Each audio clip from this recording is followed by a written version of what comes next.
The other side of the bed. I lie next to my husband every night. Sometimes, I listen to the way his breathing changes after he falls asleep. Sometimes it's soft and steady, other nights it's restless, like his body is carrying secrets he doesn't want to let out. And the truth is, he's not the only one. My name doesn't matter. Who I am doesn't matter. What matters is that I'm a wife who is just as guilty as the husband lying next to me. My marriage, the one people envy on the outside, is nothing more than a glass house of deceit. I never planned it this way.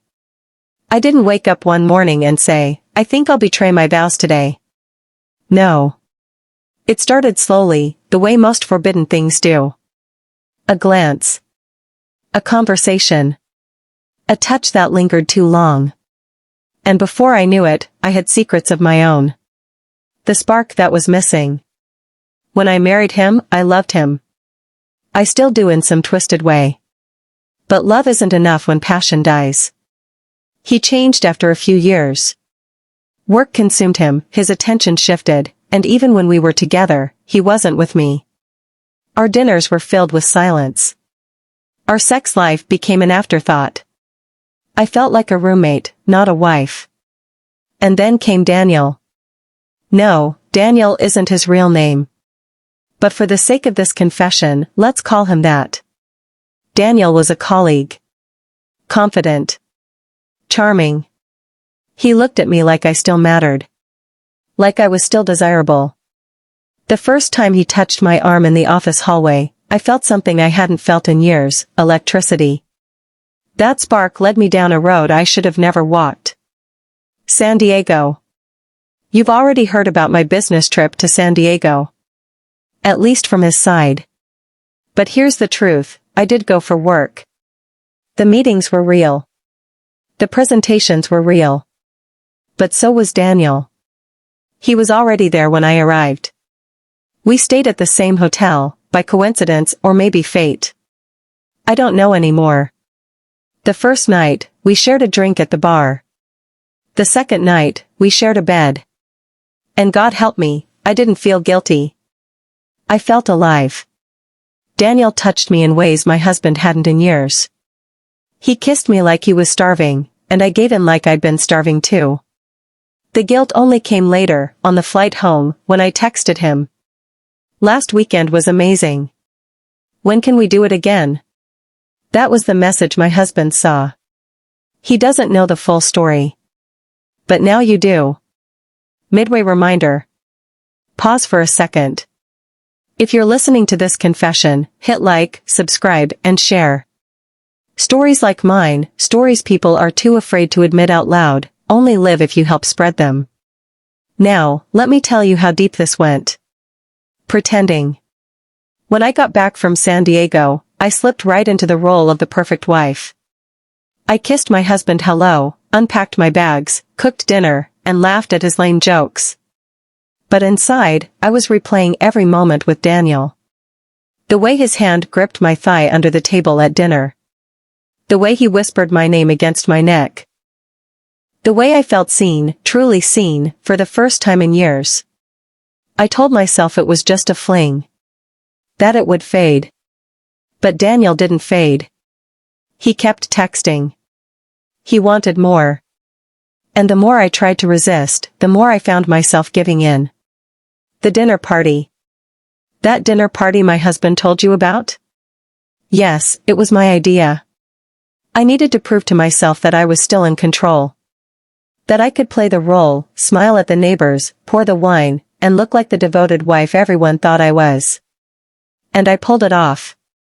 Everyone laughed, everyone complimented me, and my husband played along perfectly. But the truth? I slipped into the bathroom halfway through and texted Daniel. I wish you were here instead. That's who I am now. Smiling at the table while whispering lies into my phone. Just like him. Sometimes, I catch my husband sneaking out. He thinks I don't notice when he comes home late or when his shirt smells faintly of perfume that isn't mine. I pretend to believe his excuses. Traffic. Work. Drinks with friends. But deep down, I know. And maybe that's why I don't feel guilty anymore. Because we're both guilty. Our marriage isn't a union. It's a cover-up. The motel.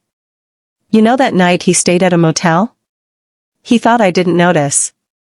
But I did. I saw the charge on our bank statement. Cheap, discreet.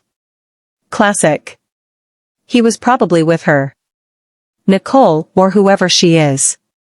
And that night, while he was gone, I was with Daniel again.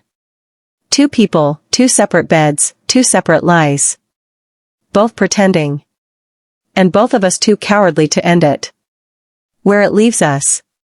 Here's the hardest part to admit, I don't want to leave my husband. Daniel excites me. He makes me feel alive. But he isn't stability. He isn't home. My husband is. Even if he lies. Even if I lie. Even if we're nothing more than 2 strangers playing house. So I stay. I stay because the deceit has become our normal. Because secrets are easier than divorce. Because some nights, lying side by side in silence feels safer than telling the truth. When I came back from San Diego, I thought the guilt would swallow me whole. I thought every time I looked into my husband's eyes, I would see my betrayal staring back at me. But that didn't happen. Instead, I slipped right into the rhythm of home life, like nothing had changed. Dinner. Laundry. Work emails. Small talk about the weather. Only, everything had changed. Because inside, I was carrying the weight of a secret that made me feel alive and filthy at the same time. And the worst part? I didn't want to stop. 2 lives. The week after I returned, Daniel texted me. Missing you already. When can I see you again? My hands trembled as I typed back. Soon. Just give me time. That's how it began, the double life. At work, I was his colleague, polite and professional, laughing at his jokes in a way that wouldn't raise suspicion. But behind closed doors, in the quiet moments stolen away, I was something else. A woman hungry, reckless, addicted to the attention. At home, I was the wife who smiled and asked my husband about his day, pretending not to notice when he barely looked up from his phone. The contrast was dizzying. And for some twisted reason, it thrilled me. The dinner table. One night, as we sat at dinner, my husband went on and on about a project at work. I nodded in all the right places, but my phone buzzed under the table. A text from Daniel. Thinking of you in that dress. Bet he doesn't notice. He was right. My husband didn't notice. That night, I smiled across the table, pushing food around my plate while my pulse raced. My body was at home, but my mind was already imagining the next time I'd be with Daniel. It's a dangerous thing when the lines blur, when deceit feels more real than the life you're supposed to be living. The motel. The first time I met Daniel again after San Diego, it was at a motel on the edge of town. Cheap. Hidden. Forgettable. The kind of place where no one asks questions. When I walked into that room, he didn't waste time. He pulled me close, kissed me like he owned me, and I gave in like I had no husband, no vows, no conscience. Afterward, lying in the silence, the reality hit me. I shouldn't be here, I whispered. He smirked, brushing his hand over my thigh. But you are. And you'll come again. And he was right. Midway reminder. Let me pause for a moment. If you're still listening, don't forget to like this video, subscribe to the channel, and share it with someone who loves raw confessions like this. Now, back to my story. Pretending. The hardest part isn't the lies I tell Daniel or even the lies I tell my husband. It's the lies I tell myself. I tell myself I'm not in too deep. That I can stop anytime I want. That my marriage is still intact. But deep down, I know the truth. My marriage is a performance, and I'm the actress who never steps off stage. When my husband kisses me goodnight, I kiss him back with lips that still remember another man. When he touches me, I close my eyes and pretend. And every time, it gets easier. watching him. Here's the twist. While I was busy building my own secret world, I started noticing his secrets too. He stays late at work more often. He leaves his phone face down on the table.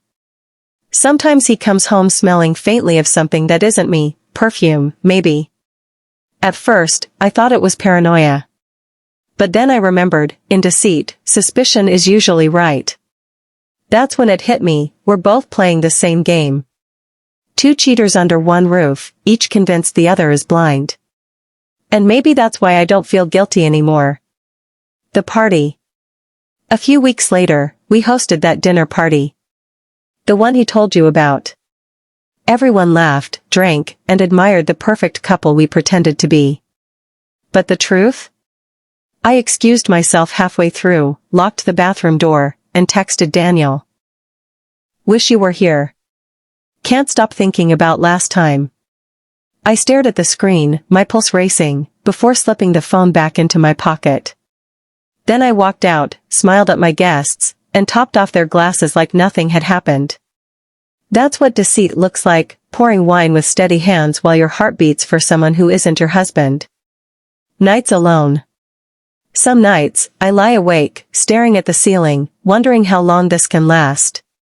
How long before he slips up? How long before I slip up? How long before one of us breaks the fragile glass house we've built? But then I hear him turn in his sleep, restless, murmuring something under his breath, and I know, he's carrying secrets too. And that makes me feel less alone. Twisted, isn't it? The weight.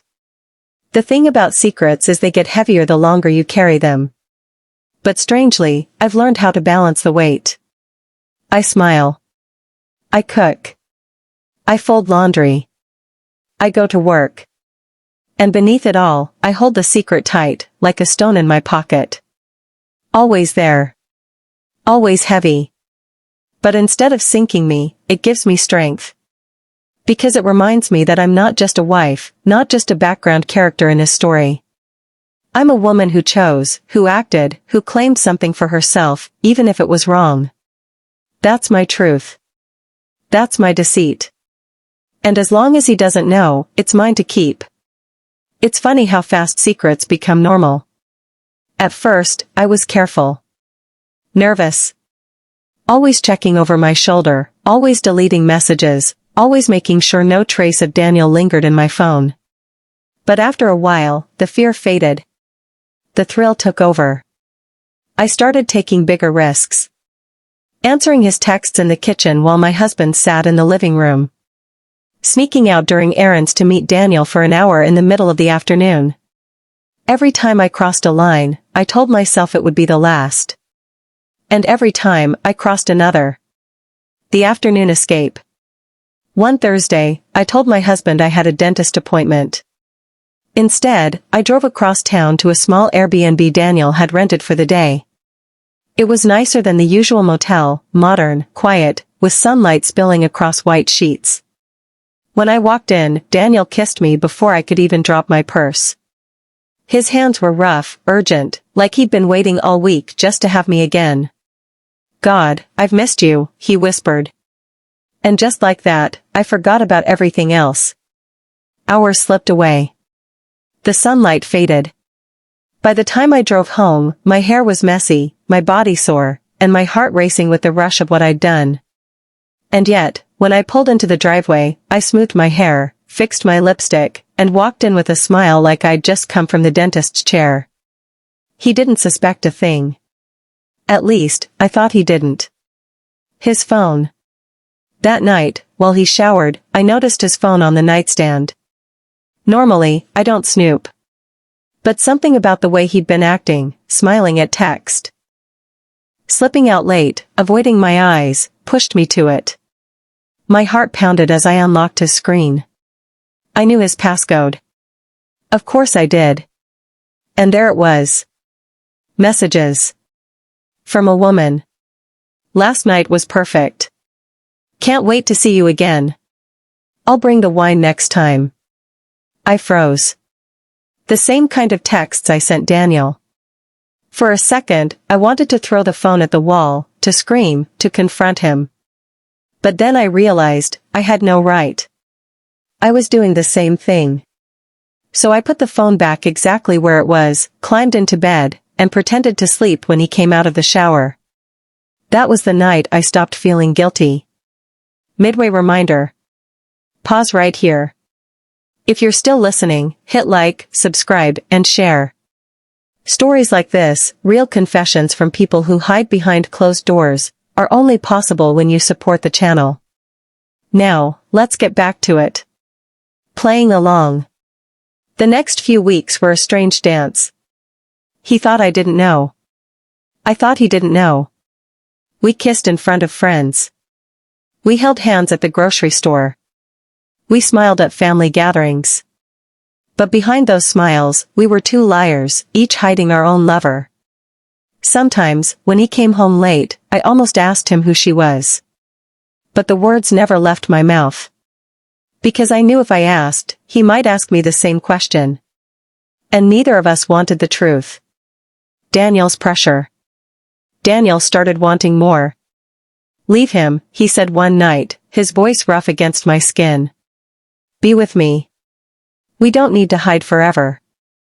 I pulled away, sitting up in the motel bed. It's not that simple. Why not? You don't love him anymore. But the thing was, I did. Not the way I loved Daniel. Not with the fire and the passion.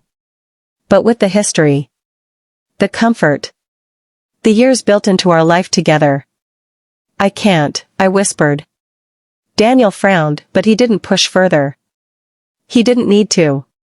I always came back. The dangerous comfort.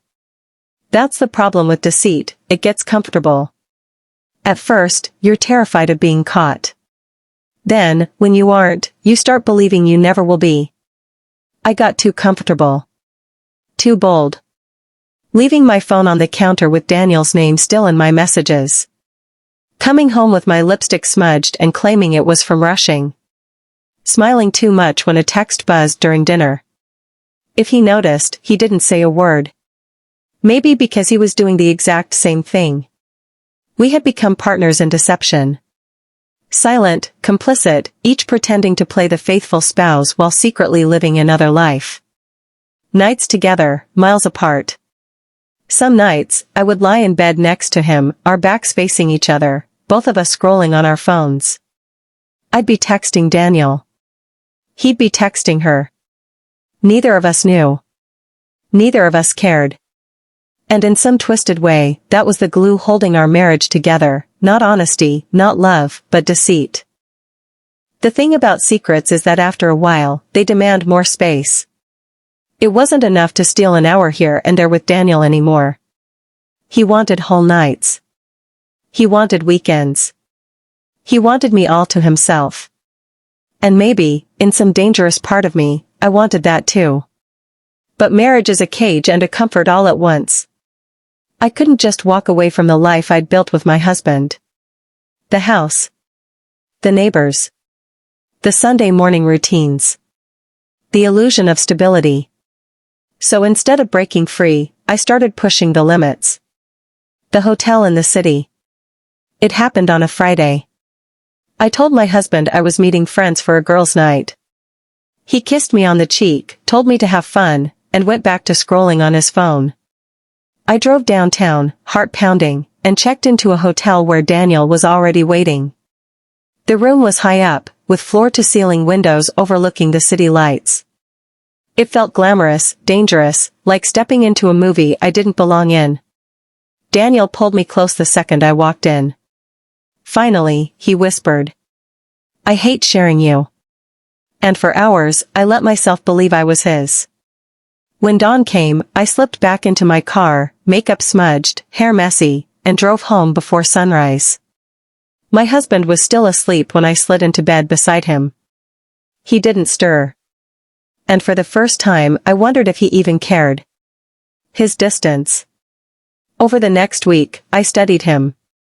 The way he avoided my eyes. The way he answered his phone in the other room. The way he smiled at messages he never let me see. And it hit me, maybe he wasn't blind. Maybe he wasn't clueless. Maybe he knew. And maybe he didn't care because he was doing the same thing. The realization was both terrifying and freeing. Terrifying because our entire marriage was built on lies. Freeing because it meant I wasn't the only sinner in the room. Midway reminder. If you're still here, listening to my confession, take a second to like this video, subscribe to the channel, and share it with someone who loves raw, unfiltered stories like this. Because the deeper I go, the darker it gets. The close call. It was a Wednesday evening when everything almost came crashing down. Daniel and I had met for coffee earlier that day. Nothing wild, just a stolen hour in a quiet cafe across town. We laughed, touched hands across the table, acted like two lovers without a care in the world. But when I came home, my husband was waiting in the kitchen. His eyes were sharp, his jaw tight. "Where were you?" he asked.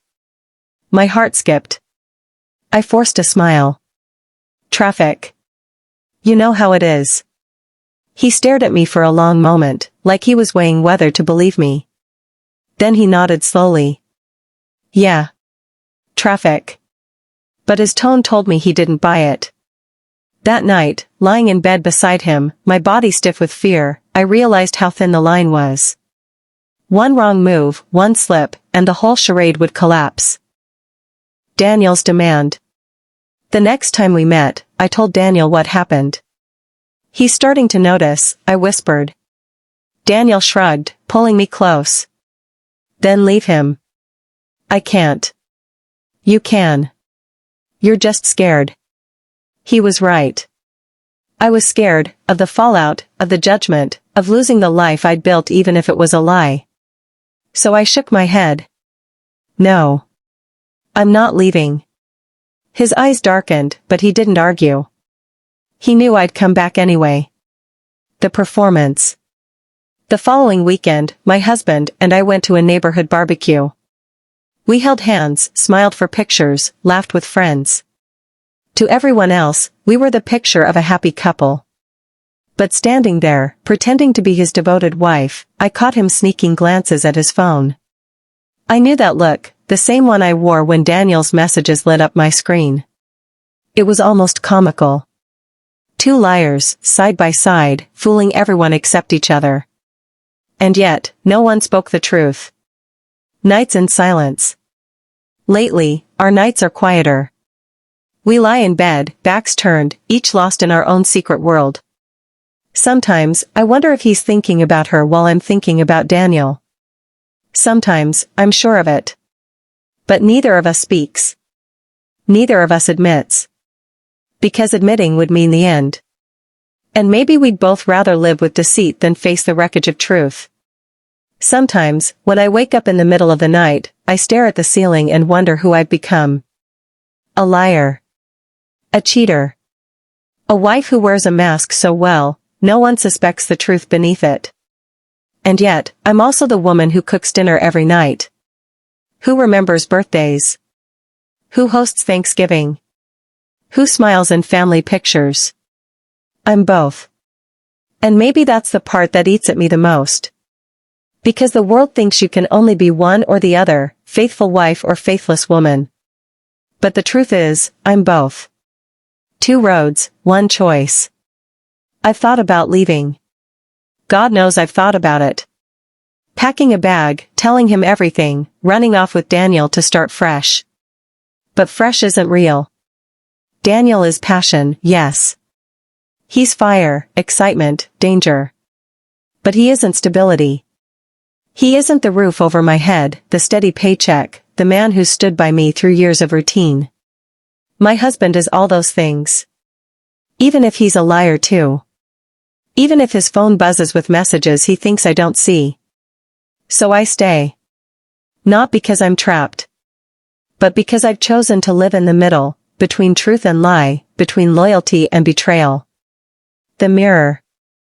One morning, I caught a glimpse of myself in the mirror. Hair perfectly styled. Makeup done.